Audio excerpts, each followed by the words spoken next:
Cinema ரகசியம் நேயர்களுக்கு வணக்கம். பராசக்தி முதல் படையப்பா வரை தனது 49 ஆண்டுகால சினிமா பயணத்தில் 288 படங்களை நடித்து புகழ் பெற்றவர் சிவாஜி கணேசன். கர்ணன் கதாபாத்திரத்தில் நடித்தவர் கர்ணனாகவே வாழ்ந்துள்ளார். சமீபத்தில் வெளியான ஒரு செய்தியின் மூலம் சிவாஜி கணேசன் மொத்தமாக தன் வாழ்நாளில் 310 கோடியே 34,06,009 ரூபாய் நன்கொடையாக கொடுத்து உதவி செய்துள்ளார். இதற்கிடையே சிவாஜி கணேசனின் விசுவாசம் பற்றிய இன்னொரு செய்தி வெளியாகியுள்ளது. சிவாஜி கணேசன் புகழ்பெற காரணமாக அமைந்த படம் பராசக்தி. தமிழ் சினிமாவை பராசக்தி படத்திற்கு முன்பு பின்பு என இரண்டாக பிரிக்கலாம்.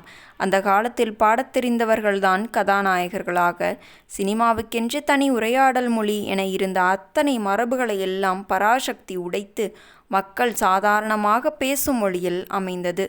இப்படத்தில் சிவாஜி நடிக்க எதிர்ப்பும் எழுந்ததாம். ஆனால் சிவாஜி இல்லை என்றால் இந்த படத்தையே எடுக்க மாட்டேன் என கூறிய நடிகர் திலகம் உருவாக காரணமாக இருந்தவர் அந்த படத்தை தயாரித்த நேஷனல் பிக்சர்ஸ் உரிமையாளர் பெருமாள் முதலியார். இந்த பெருமாள் முதலியார் தான் சிவாஜிக்காக 6 மாதம் படப்பிடிப்பையே நிறுத்தி அவருக்கு தேவையான பயிற்சிகள் கொடுத்து ஹீரோவுக்கான கட்டமைப்பை கொடுத்திருக்கிறார். இப்படி தன்னை ஹீரோவாக்கிய பெருமாள் முதலியார் மீது மட்டுமல்ல, அவரின் பரம்பரை மீதே அதீத அன்பும் நன்றியுணர்வும் கொண்டிருந்தவர் சிவாஜி. ஒவ்வொரு வருடமும் பெருமாள் முதலியாரை சந்தித்து பொங்கல் சீர் கொடுத்து அவரிடம் ஆசி வாங்குவதை வழக்கமாக வைத்திருந்தார். அவரின் குடும்ப நிகழ்ச்சிகளிலும் தொடர்ச்சியாக கலந்து கொண்டார். சிவாஜி காண்பித்த நன்றியுணர்வின் உச்சத்துக்கு ஒரு சம்பவம் உதாரணம். பெருமாள் முதலியார் உடல்நலம் குன்றி மருத்துவமனையில் இருந்தபோது நேரில் சென்று பார்த்துவிட்டு சிம்லாவுக்கு ஷூட்டிங் சென்றிருக்கிறார். ஒரு வாரத்திலேயே அவர் மரணமடைந்து விட்டார்.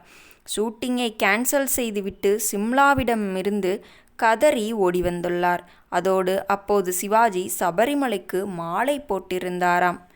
பெருமாள் முதலியார் இறந்ததை அறிந்தும் தனது குருசாமியான நம்பியாரிடம் சென்று, எனக்கு வாழ்வளித்த என் ஆசான் மரணமடைந்து விட்டார், அதனால் நான் மாலையை கழட்டுகிறேன் என சொல்லி மாலையை கழட்டி அதன் பின் முதலியாரை கடைசியாக ஒருமுறை பார்த்துவிட்டு அவரின் இறுதிச் சடங்கு முடியும் வரை அங்கேயே இருந்து வருகிறேன் என்று கூறிவிட்டு சென்றுள்ளார்.